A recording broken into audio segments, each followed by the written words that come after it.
Yes, OTEP people, my profound apologies to everybody who was waiting for the show.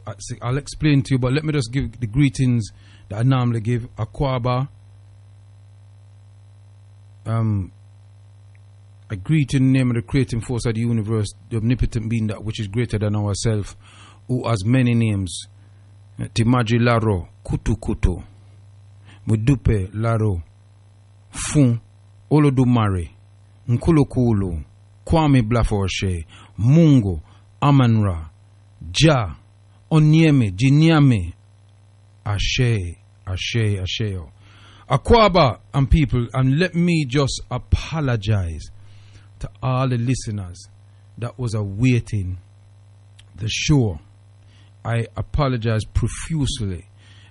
Let me just tell you the whole story. I've only got about 50 minutes to tell you this. And so I did have a show organized, an interview organized. So I'll do that interview on Thursday on the next show that I have.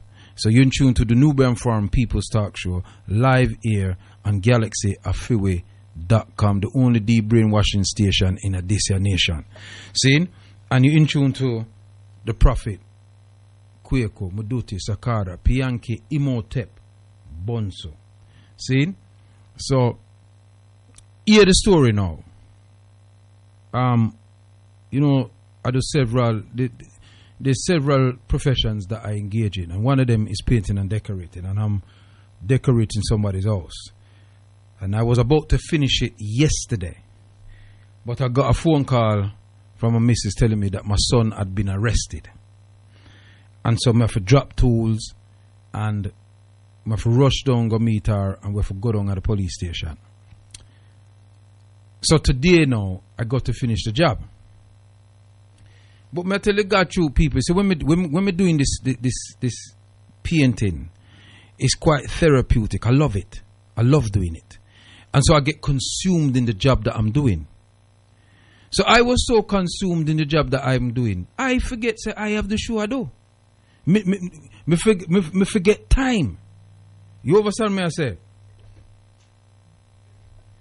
Yeah, me forget time. So chew me forget the time now. Chew me forget the time. Chew me forget the time, people. Right? Me just there, I do my works and thing. If it wasn't for Chief Procomber boy for call me, him call me, the first thing him said to me, Prophet, you alright? That's the first thing him said to me, you know. He said to me, Prophet, you alright? So me I wonder why him ask me if me alright. Me say, yeah man, me alright man. Why him say, so where you there? So me say, oh God, the show me forget. So me say, alright, here what I go do then? Just get construction to apologize to the people them, and I can get down to the studio by 7. So that is the chain of events that happen, because when I'm doing this painting thing, I love it. I love doing it. And it's like I get consumed in the work, you know? I get consumed in it. And because I get so consumed in it, I don't know what time is. So me start work at 8 o'clock a morning or 9, or even 10. But me work right back to 8, 9, 10 at night, because I just love it. You understand me I say? So that's why I was late today, people. And so I can't do the interview with the person that I want to do the interview with. And so therefore, I will bring that interview till Thursday. I'll have longer time, and it's a quite in-depth, it's something different than what I normally do, but I think it's something that necessary that we need to speak about. So I'll do that. But let me tell you what happened with my son yesterday. And I think it's a story that people need to ring up after tell us, or to tell us about if that situation had happened to you before. And it brought up a lot of things. So when the missus called me now, I jump on the bike now, because you know, right? I don't know Woodside me I work, you know. See? So I jump on my bike and ride, go back to Brixton for meet her. And boofum jump in at the car and them call when tell we say them have him at a police station at Islington. Yeah? So we'd go at the police station. So when we reach at the police station now, right, we take on our way to the police station call. And call up on her phone and said to her, yeah, just checking, you're coming down. Say, yeah, she's on her way. And then them say, yeah, we understand Dad's on his way too. She say, so me say, yes, we're both coming. So they was quite shocked by that. Because you could hear in the voice, go, okay then, where are you? So we're down, so we soon come. So anyway, we're down there, we get to the station. We put on with plastic gloves them. We put on with masks them because social distancing and all them kind of thing there. And if you wear mask in places where you know people and all them something there. So when them buzz we know, and you're going at this kind of waiting room. There is the doors them have mirrors on it, so you can't see outside. You can't see nothing. Them have it was a transport police them. Them have a board up there, a notice board and all them kind of thing there. So we was there for about 40 minutes of wait. And then me turned to the mister and said to her, what you noticing here? I said, look around. Tell me if you notice anything. And she looked around and she couldn't see. She said, no. What? I said, you notice them don't have no information in here about COVID-19? Now you imagine you gone in a police station, you know. See? You're gone in a police station. There's nothing in this waiting room to tell you anything about it. Whether you keep, the information that the government's been putting on, nothing under there. That's the first thing me notice. Because me's analytical like that, you know. I was observing my surroundings. So eventually them call we in, and we go in and we go around to with the desk sergeant. They know the sergeant and him. I tell me now. He said, look, first thing they say, our son is all right, and things like that. And them say, well, I'm just gonna tell you the chain of events that happen, and we haven't questioned him because we can't question him until a consenting adult is there. So them start for tell we say he was in Stratford. Them guys Stratford, yeah, and he was there with was it the word I think him say with persons, something like that. So my missus just said, no, stop there. It must be no persons. Him no in no gang, no others. That's what they word you, the others. So him no in no gang or anything like that. He was with his peers. So me calm and said, babe, just easy, just calm down, just relax, we don't really rile up the people them and thing like that. Yeah. She go, no, but I'm just making them know that he's with his peers. Yeah. In my foot, him say, alright, fine. So then start to say, them come through the ticket barrier, and my son tap out. But it look like him brethren them now never have no ticket. So the police stop them. So when them stop them now, they ask them to produce them tickets. So my son show them. Them say, alright, you can go on. But then them all the other youth them and I question them. So a policeman turned to my son and said, yeah, you can leave the station. So me say, hold on a minute. Why is he telling my son to leave the station and my son have a ticket? He said, yeah, well, because they wanted to. I said, no, but hold on a minute. My son have a ticket. You tell him, say him have to leave the station, but him have a ticket. But the boy, the more who never have no ticket, you never arrest them. Is my son? Oh, my son end up here then, if him have a ticket. So the sergeant man say, look, I'm just trying to explain to you how, the chain of events gone, the reports that we've been given. I say, I understand that, officer, but I'm a bit confused. It's led to my son being here, being that he was the one that had the ticket. That don't sound logical to me. So anyway, I'm turning around and say, well, no, just to make people know, me live on the Facebook, Nubian Forum Talkshow. Yes, if you go on Nubian Forum Talkshow, you can catch me live. I transmit live. So I said, no, but Mr. Officer, that don't sound right to me. He said, oh, well, what happened is there's an allegation that your son came back and grabbed up a police officer. So Mr. Officer, listen, I refute that. Yeah. Now, if you tell me that my son was being mouthy, 100% I'm listening to that. But don't tell me him come and hold up a policeman, because I don't believe that. You understand me? He said, well, this is the allegations that was said. Someone said, wait, did your officers have body cam on? He said, oh, well, no. I said, well, there must be CCTV around him. He said, yes. He said, well, we want to see the CCTV. That's what we want to see. We want to see the CCTV.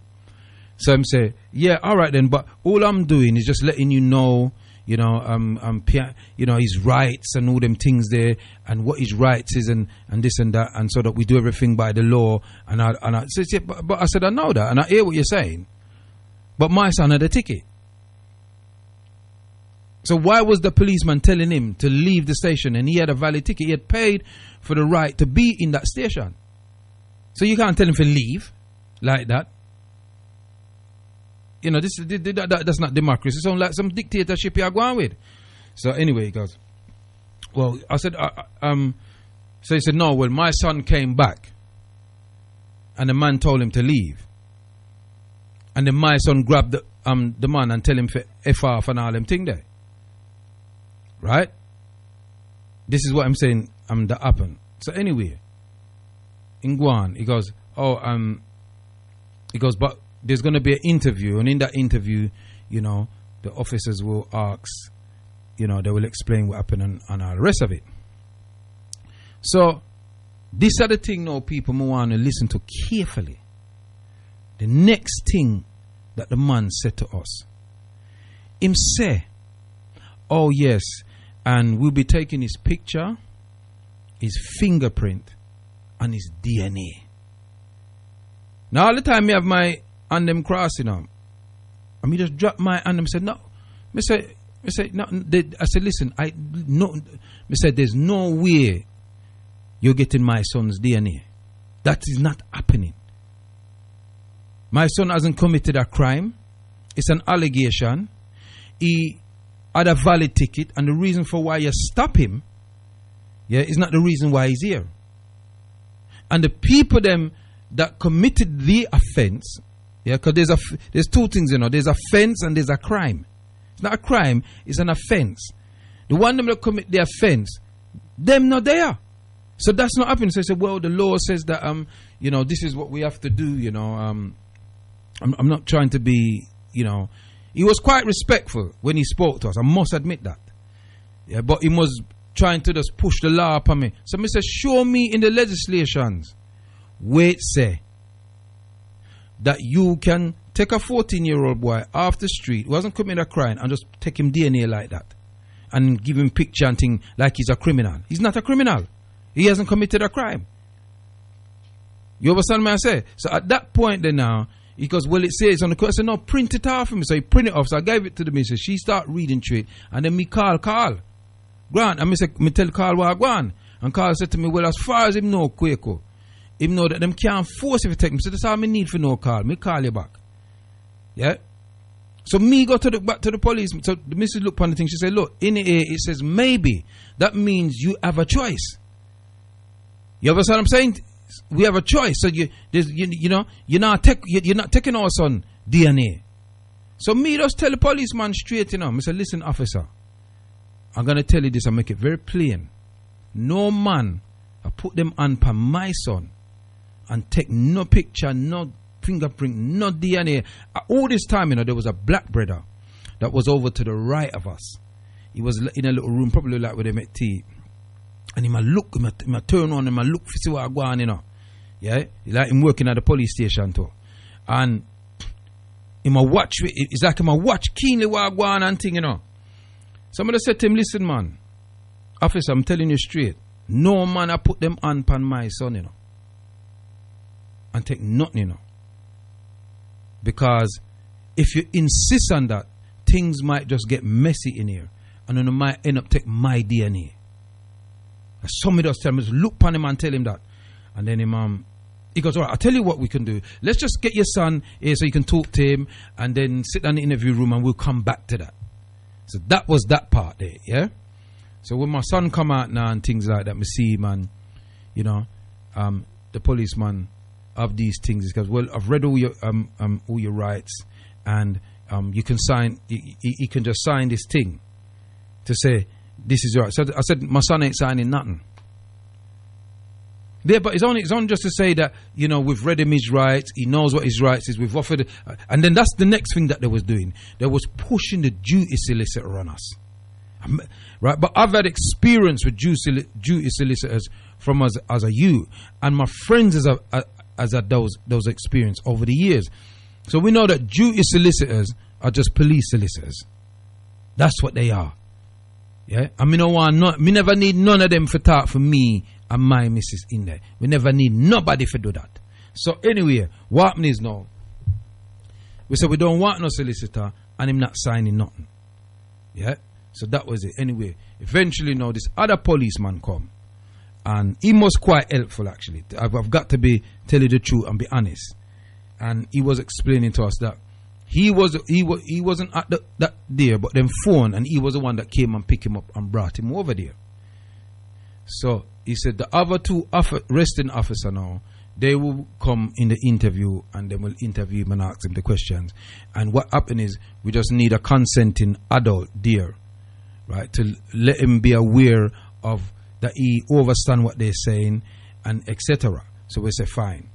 So we're going to the interview with my son, sit down with him, we talk to him tell him what man thing that him say, Pa, I never did that to him. He told me to leave. When I came back just to tell my friend them that, you know, we're gonna wait for you down at JD, and he said, didn't I tell you to come out and things? So yeah, but I'm about to tell my friend. He said he grabbed him to my son and push him. So my son tell him 2 bad word, which him for tell them 2 bad word. Got him out of order. Him never have to put him on him. He's 14 years old. You're a big old man, so your police got all this arm on you and you're intimidated by a 14-year-old. You shouldn't be in that job then, brethren. It's simple as that. You should not be in that job, because young people, both boys and girls, they're at a level where their hormones are quite high. You understand me? And in the case of young boys, whether they're black, white, blue, yellow, or whatever the case may be, their testosterone levels is high at those ages. You understand me? So if you approach them aggressively, their reaction is going to be aggressive to you. He could have just said to them, listen, son, look, I know you're worried about your mates. They'll be all right. If you just wait a minute, yeah, let's have a word with them, and then you can be on your way. He probably would have got a different reaction, but that's not what he did. He put him on my son. And these police them abuse their power. They love to put their hand on you. And so it was quite interesting when I was listening to Chief's show earlier that they were talking about the same thing. And I remember Chief saying every time them stop you, them want to fling handcuffs upon you and says for your safety and this and that and all this. How can handcuffs on you be for your safety? But that's another subject. So anyway, my son said, Pa, that never happened. Yeah, I did swear at him and things like that, but I didn't put the finger. So all right, well, with the CC team, I said, well, when you sit down for talk to them people, no, long talk with them. Just tell them you come there, you add your ticket, they stop your brethren them. You was concerned about your brethren, and the police tell you to go because you're going to meet some people. You went outside, you come back, they told them you was going to meet, and then the policeman grab you, and that's it. There's nothing more to say. And that's exactly, so when we got so then the policeman come now, who was looking after, he says, listen, look, the 2 officers are going to come in, and there's going to be 3 officers in there, but obviously only one of you can be in the interview. So me say, no. Me say, if there's 3 of you, there have to be 2 of we. It's just as simple as that. Me say, I leave my missus out, that she coming in with me. It's our son. So we depend on a jewel business, yeah. So he says, yeah, look, well, you know, it's not allowed, you know, one person's allowed. I said, well, I'm telling you. And this is, I'm not BS nobody, you know. This is exactly what happened in this station. So me and my missus said, no, that now go. There's no interview. So it's like we are running the station. So the man said, okay, I'll tell you what. the two of you can be in there, but only one of you can be the advisor. And we say, all right, fine, we're cool with that. Anyway, police them come in, and the arresting officer was a woman. And she sat down there and said, good evening. I would say evening to them and things like that. And then she started to read out what happened. Thing is essentially the same as what I said. But what they're saying is that my son, so my son said, yes, I did come back. She said, yeah. But she did look nervous. And a shake. But, sorry, let me go back a bit. Before them come in, this other officer told us, well, listen, look, these two officers, I'm only in here as an observance, in an observance capacity. So I said, why? He said, well, look, they've just come off their training. So when they said that to me now, my ears prick up. So I said, them just come off of them training, and that he's here to observe how them do the interview and them things. So I'm just here to make sure them do what them supposed to do. It's not about watching, it's about watching them. That's what I'm there for. So I said, them is rookies. He goes, yeah, that's the word I was looking for. Yeah, the rookies. So no problem. So Buffum down at the interview, the woman asked him my son questions and things like that. And then my son was quite good in the interview, I must say. Yeah, him did follow instructions. And then the woman says, but you saw the officer, you told the officer to F off. And my son said, yeah, I did tell him to F off. I did tell him to F off because he grabbed me and he pushed me, and I asked him, what is he effing doing? You understand me? I said, yeah, but you saw him and things like that. So I said to her, excuse me, did you have a body cam on? And she says, no. I said, did you have PPE when you arrested my son? Because I goes, what I've noticed is that none of you police seem to have no mask, you don't have no gloves, and you're putting your hands on people's anatomy in the climate that we're in. Them look. Is that the woman? Now, the other officer, this woman was a white woman, but the other officer was a Bangladeshi. I know that because I know where them look, them different than the Indian them. Yeah? But him never said nothing. Because the two of them arrest him. So she said, well, we didn't. So I said, well, how is it you want to put your hand on my son? And you don't have no PPE? I said, I said, is there something that you don't know that we don't know? I said, as you can see, me and my missus, we're here. We got our gloves. We got our mask. We're following governmental legislation, yeah, and instructions. So then the other guy says, well, I said, so we don't know if you have the COVID-19. So the other guy said, no, we were all tested. Yeah, but I goes, we don't know that. Yeah? There's been no government announcement that all police them has been checked for COVID-19. We don't know that. And you're there putting your hand on my son. So then the other guy was observing. He goes, excuse me, Mr. Bones, I don't want to say anything to you. I don't want you to take it the kind of... He was very careful in what he said to us. But in essence, what he was saying is that we're there just to make sure that my son's getting interviewed correctly and to advise him on anything that he doesn't overstand. We're not really there to question the officers. And he said it quite politely. And so I said to him, so if a solicitor was there, would they not have the opportunity to question the police? Him said, well, not in an interview, but they will get the information after, then boom, boom, boom, boom, boom. I said, all right, fair enough. So anyway, the interview kind of ended. Yeah, it was so that after she finished now, because she didn't go on with nothing.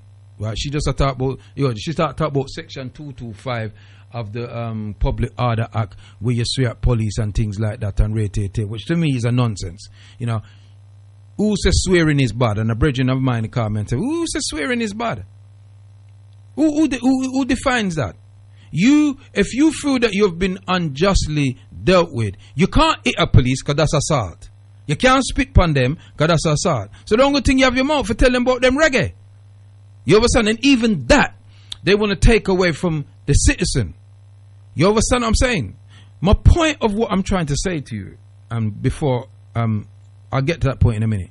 And so what happened is now, is that When the asked the Bangladeshi officer, have you got any questions? He said, no, I ain't got no questions. And that was it. The interview ended. And then the policeman watching him said, this is the first time ever they've ever interviewed someone with both parents there, or with them parents there. That's what them said. He's never done it before. So me and my missus break barriers. They saw in a them station. So we go back out, yeah. And when we go back out in the station now, them having closed there, and them say them let him out on further investigations. And they goes, oh, you know, we're not going to take no pictures of print and DNA. So we won that day. What is the point of me telling you this? I'll tell you what the point of me telling you this is. Is that before I left the yard, when I went home, I did a little ritual before I left. And that little ritual was, I said, ancestors, we're going with you. Be before us, be at each side of us, and be at back of us, because we're going at the enemy camp. Yeah? We went into their house. We never reel up and make no, but we were very stern. And the police, me tell the police them straight. Nobody not putting them on my son, you know. Or else things is going to get messy. And that me said to them. And I did mean it. I was vexed myself. I said, well, you know, you have your ticket. Stand up and watch your brethren them, but don't put yourself in a situation where the man them can't take liberty. You understand me? So, my point is this. When you stand up to these people in them face, there's a way of dealing with them. You understand me? It's like what the man say in the NFAC. We don't make threats. We don't scare because we don't care. Him use the law of the land where him live to impose his will on them. And is that what we did do? You understand me I say? So if you had experienced this, and is there anything, any advice that people can give to other members of the public in a scenario like that? We literally have 25 minutes. Well, we have 25 minutes and 15 seconds left of the show. So, as you know, the text and WhatsApp number, if you're out of the country, it's +44. If you're in the country, it's 0737 792 0703. That's 073779203. And Carla, come in already. Yes, out up, Carla. Oh, Chief. Brother Crayford. Yes, brother. Chief here. Yes, Chief. I don't see. You haven't said anything wrong what your son have done. You know, Chief, Brother Crayford, I had two books in the studio. Blackstone Police Manual in the studio. Someone took them away. That I have inside of the studio. Up to date police manual. Mm-hmm. And I accidentally left one in the studio and someone take it away. Your son haven't done anything criminal. No. So I don't see why it should reach a stage that it reaches stage, because he didn't do anything, because he didn't swear at the police. It's because of the way he was treated, and he actually spoke in frustration. Mm-hmm, and I have done that. Mm-hmm. Because I've been stopped and I said, what the F is going on here? The police says to me, and I said, I didn't swear at you. I said, I swore in a way that I've been treated, not at you, but how I felt within myself. Mm-hmm. That's not so. As long as that can project it as the fact that you didn't swear at us that you so-and-so have done this to me, they can't take that on. Because I've heard it been done by them's own people, as Europeans, stroke white people have done it to them, and said, F this, F that, and nothing has done out of it. But a police manual that was taken out of the studio, that implicates, show that your son haven't done nothing wrong, my brother. And I said that to them. I said to them, he swore. I said, but why did he swear after policeman? That's the question. You're telling me that my son did swear after the police, but why did he swear after the police? Oh, my son, I said, my son never grabbed no police. Tell me, say him swear after them and him run up him out, yes, but him never grabbed no police. Yeah, and I said, you're telling me that you got off. This is what they do, Brother Kwaku. They change the narrative. They change it because they've got the right to change it as if you swore at me. No, it's the way I've been treated, and because I'm been frustrated because I can't express myself to show that I haven't done anything, and I swore because the expression, they express my feeling towards myself, towards you. I didn't swear at you. I've done it. I've done it, Brother Kwaku, and because. The police. We've all done it, Chief. Yeah, I know you are alone. Because we're fed up, Chief. I turned to the police and I said to them in there, I said to them, listen, look, you see the present climate that we're in. This is what I said to them, in the interview. The present climate that we're in, with the death of George Floyd and black people, we're black people. So we know we're already talking. He goes, no. I said, no, look. We're not into no hiding thing here. I'm telling you how it is. I goes, I'm 58. And my son is going through what I went through 40 odd years ago. Are you having a laugh? Yes. Nothing ain't changed. Yes.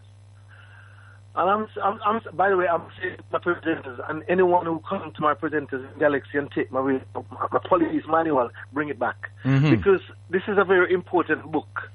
And I always take books to the studio. Dr. Abu and any others know me will tell you that. No, but we're supposed to can leave books in the studio, and if somebody borrow it, they'll say they borrow it and just bring it back. We kind of something that I go on this up. Up-to-date Blackstone Police Manual.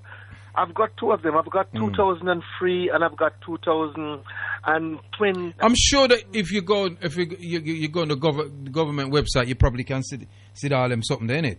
You can see it, but it's the fact that I have it. Yeah.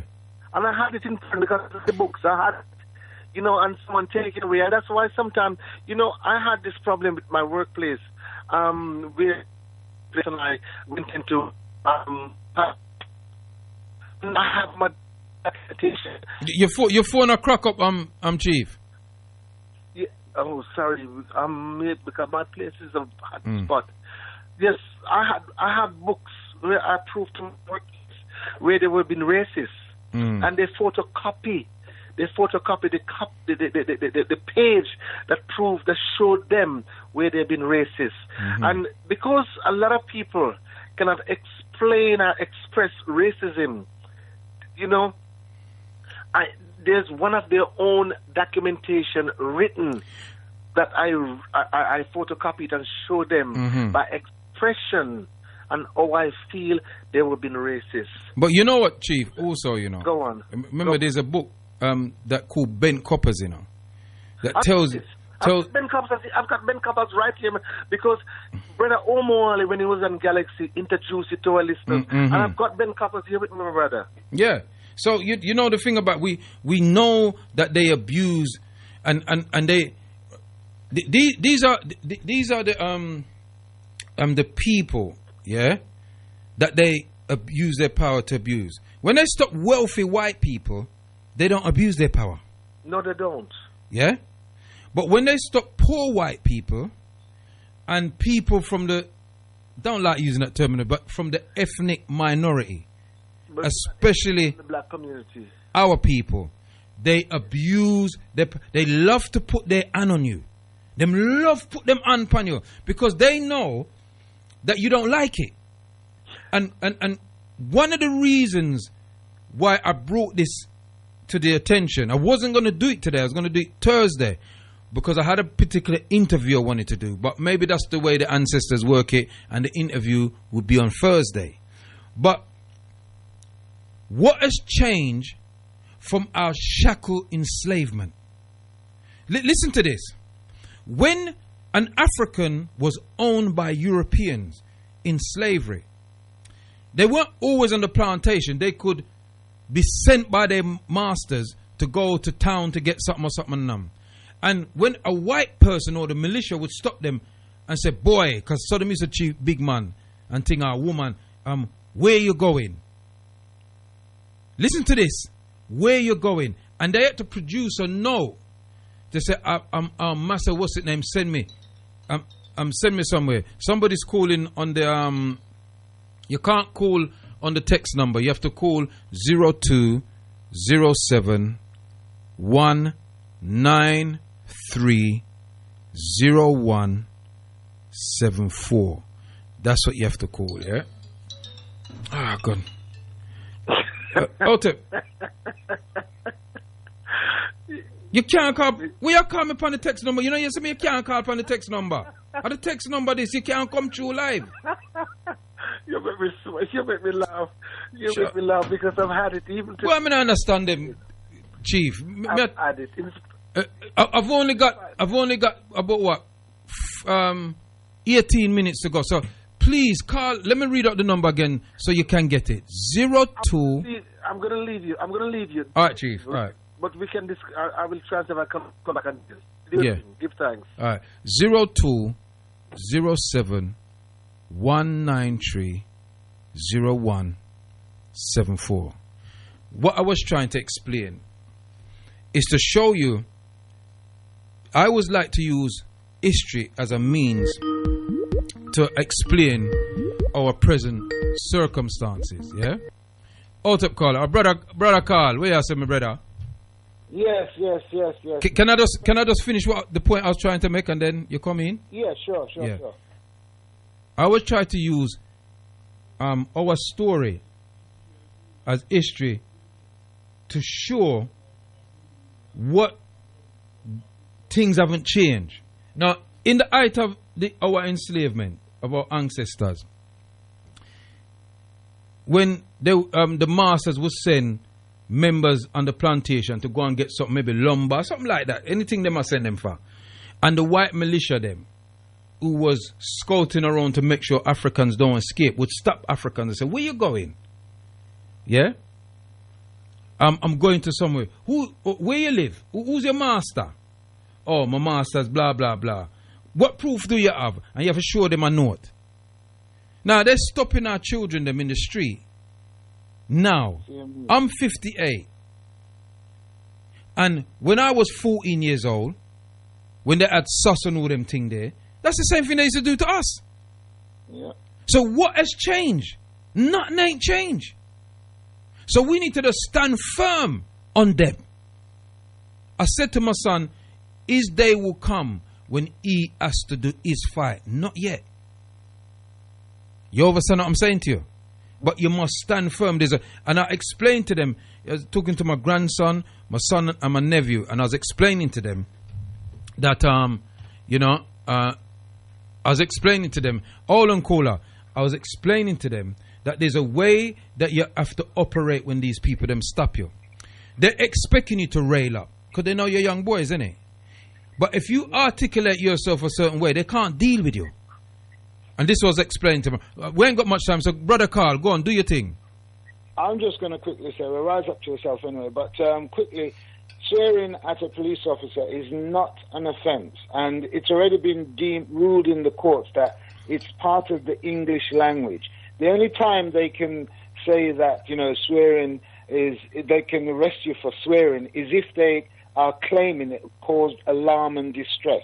But otherwise, in the just swearing, just using the F word or whatever, it is not a criminal offence, as Chief has just pointed out. And well done for you for standing up and pushing them to it and challenging them and not being threatening but warning. And that is what we the people must understand. And well, it wasn't me alone, because see, we had the principle of Manhattan there. You understand? Where the male and female energy, I lit them and them couldn't handle it. Absolutely. Send them giddy in there. Indeed. There's a big difference between a warning and a threat, Mm-hmm. Threat is against the law.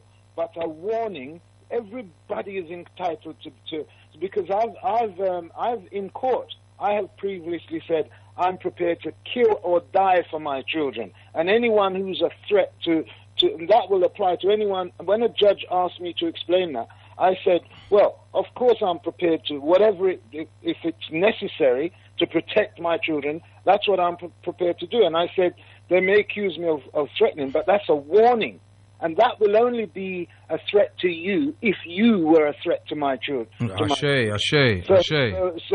So when you turn around to them and diplomatically said, anyhow, they attempt to take DNA forcibly take DNA from your son, then they're going to have to take it from you too. That was such a beautiful way of letting these people know that you're there as the parent of your child to defend him from any unlawful act, what would have been a criminal act. Because the thing about it is this now. How would my son respect me, if me load him for do all them something to him? Exactly. You understand what I say? Without putting up a fight. Exactly. You see me I deal with? And I'm not claiming to be no Braveheart or nothing like that, but me as a man, if once me put my mind to something, I saw it go. Because I'm not afraid of police. I'm not afraid. I've never been afraid of them.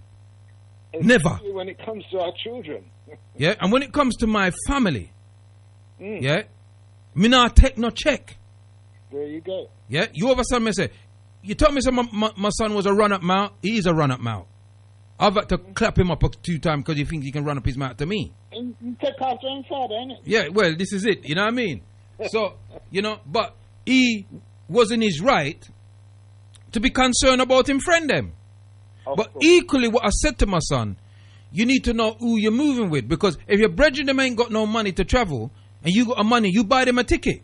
Because you don't give them the excuse to take a liberty. Because this is what happened. They got the excuse and they took the liberty. Mm-hmm. You understand what I'm saying?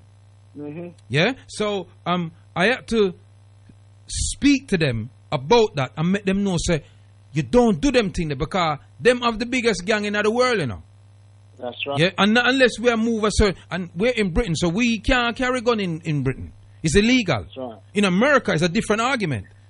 Mm-hmm. In the United States. But here in Britain, so we have to work within the ramifications of the law that we have here. And the law tells us that we have the right to defend ourselves. That's right. And we will defend ourselves by any means necessary. Now, when they hear you say that, immediately their backs turn up because they're thinking about violence. But defending yourself, it doesn't always have to be violence. Violence is the last resort. You understand what I say? The operative word or the word is necessary. Just like when Malcolm said it that way, they regarded him as dangerous. But they say it the same way. I beg your pardon. They say the same thing, but in a different way. They say we're entitled to use the minimum force necessary. Mm-hmm, mm-hmm. We say any force necessary. It's necessary. We didn't say we're going to use any force at all. It's only if it's necessary. All it the brother call. There's somebody else on the line. Maybe we'll give them a version. We're going to have 10 minutes. Come on. Yes. Yes, caller. Kwaku. Yes, sir. Yes, first time caller. First time caller. Akwaba. What's your name, my beloved, and where you calling from? Dexter. From Coventry. Where you calling from? Coventry. All right then. Go through, King. Yeah, is your time? You can speak.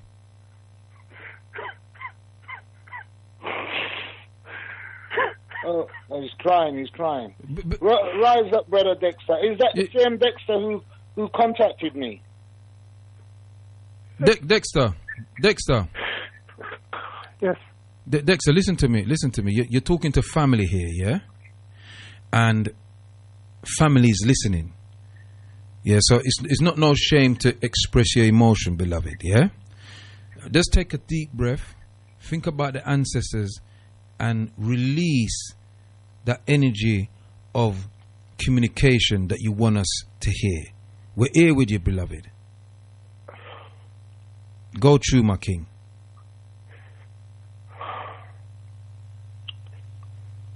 Okay.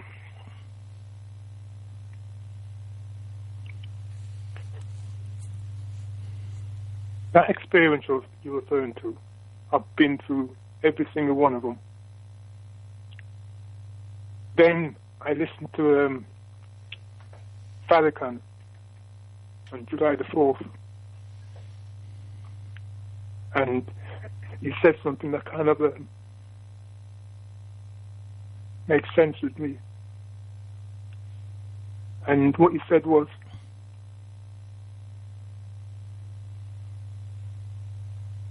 there was some Jewish people talking. I think it may have been a woman. And they said, this is how they know that you are a god. They poison you. And if you survive, I've been through all that. Ashe. Right now, I am in the belly of the beast. The head man of the EDL. I'm living in the same house. So when I say, if I'm speaking to you, and I know they're watching you, which means they're listening and watching me. So I told you who I am. I'm sitting right here with the actual devil. I'm surrounded by him. The thing is, I know it, and they know it.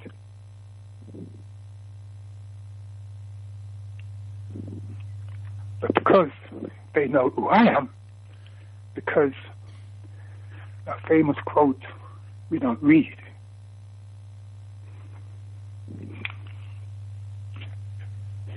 We don't know our rights. But anyway, I'm going to be in London. Like I said, I'm telling you my moves. So, let them come for me. Because I know they have tried several times.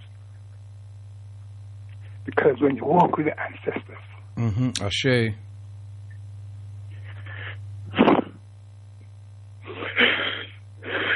Dick, so are you the same brother that's called me yesterday? Yes. Okay, all right. I'll call you after the show, yeah? You carry on saying what you want, but I'll call you after the show. Yeah. I'd rather just see you from face to face. All right. When you come to London, Dexter, you got Carl's number. You call and we will link with you. You king? Yes. Yes. All right. I think he's going to take part in the reparations. He's coming down. Okay. For reparations, I think. So we'll all meet. But we'll speak to you before that, beloved. Yeah. Yeah. Mm-hmm. Yeah. All right. Stay strong, King. Yeah, man. I'm listening. I was born ready. All right. I'm reborn. Ashe. Okay. Ashe. And right now, they're all coming out watching me. Guess what? I'm in the belly of the beast. No, beloved. We are all in the brain of the beast. Yeah. You must always remember that Britain is the brainchild behind all European behavior. No, they're not. On this planet. No. Listen to what I'm saying to you, King. Carefully. Sorry. Britain is the brainchild of all European behavior on this planet. So you're correct. You're correct. Yeah? It's British people that occupy Canada, part of Canada, New Zealand, Australia, and all these other places. Even these so-called Chinese, these 3 million Chinese, them I talk about, yeah? As quoted by Dr. X, they're the John Lees, yeah, the Patrick Woos, and all that. Just like the traitor Asian, them, will become, Roger Patel and Patrick Singh. You understand what I'm saying to you? Yeah? They took those names willingly. They were indentured servants. They were never slaves. Yeah? They were never enslaved. They were indentured servants. Two different things. So yes, my brother, Britain is the brain of the wicked. That's correct. Give thanks, King. Literally got 2 minutes to go. Yeah? No problem. Yes, so like I said, I'm going to meet you with Brother Carl. Yeah. And then hopefully... Yeah. I'll get your number from Carl and I'll give you a call and we can have a reasoning as well. Yeah? Yes, bless. Okay then, my brother. All right then, brother. Brother Carl, you know what? Yes. Okay. Carl, I've only got 2 minutes left, so...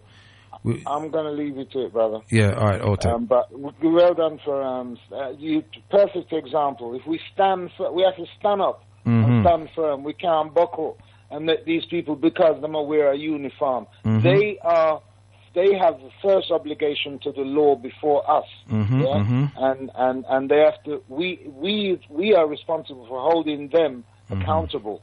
Yes. So once again, rise up to stand. All right, my brother. Big up yourself, yeah? Your Empress as well. Yeah. Okay, Otep. Right, I got 2 minutes to go, people. And so Variety Man is coming on after. Bang on 8 o'clock.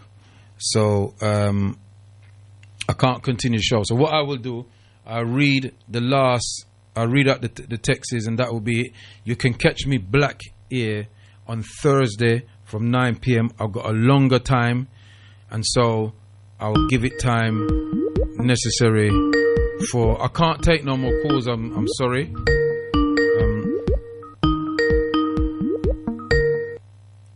Caller, you literally have to be 20 seconds.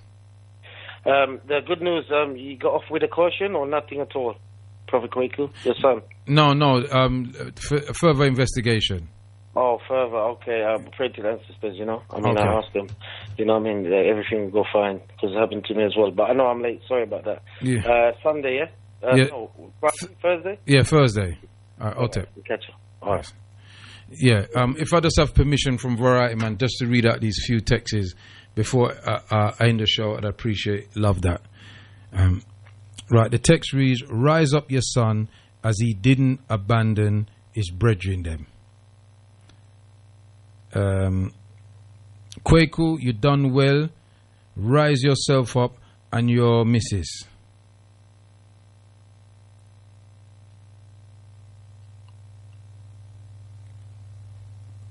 I said big problems. Watch the nail bars Monday. I don't know what nail bars is. And I think that's it. It says, greetings. I think this was this from the... Let me read this. Greetings, Nana. Why do we continue to pay the police council tax? Could that not start a legal campaign to withhold portions of council tax paid to the police?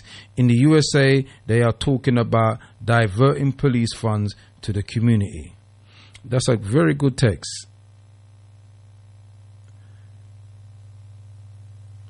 Are you people for real? Black youths are killing each other off. What do you expect the police to do? If I was a police, I wouldn't want to police in the black era, as black people are one big joke. And that's the text. I just want to apologize for being late to the people them. You can catch this show is sponsored by ADE Photographic Pictorians and Sharp Photography. You can catch them down in Rye Lane Indoor Market Monday to Saturday 10 a.m. to 6 p.m. Anything to do with printing, photography, your weddings, portraits. I have a little studio there, can do some portraits for you, do your weddings, your namings, any kind of big events. We can videograph it for you. If you are going abroad, especially to the Caribbean or the island of Jamaica, and you're getting married and things like that, we even got the the drone picturing that can be taken. So it's big things. So check them out down there over in Rye Lane Indoor Market. You've been in tune to the Nubian Forum People's Talk Show, live here on GalaxyAfiwe.com, inside with the Prophet. Sorry, sir. Kwaku. What? Do you say I must go home? Sir, I'm going home to Brixton later. I'm going home to Brixton. Sir, when you... Sir, why am I here? Sir, I was happy. You asked me why I'm here. I was happy at home in my own country in Africa, swinging from tree to tree, speaking the Uga language. A white man came to me in Africa, and he promised me a world cruise where I will not have to work long hours. When we were in Africa in the trees, we saw the white man below us stealing all our resources. My mother said to me one day, let us go back to England and get it back. We arrived at England, Heathrow Airport. The immigration officer said to my mother, how long are you here for? She said, as long as my gold, diamonds, uranium, titanium, cobalt, oil, copper, iron, lead, silver, rice, coffee, cocoa, tea is here, I am here. He stamped permanent resident of the United Kingdom. Her passport. My friend, when you Europeans arrived in Africa, I am 40 years old. You spent 400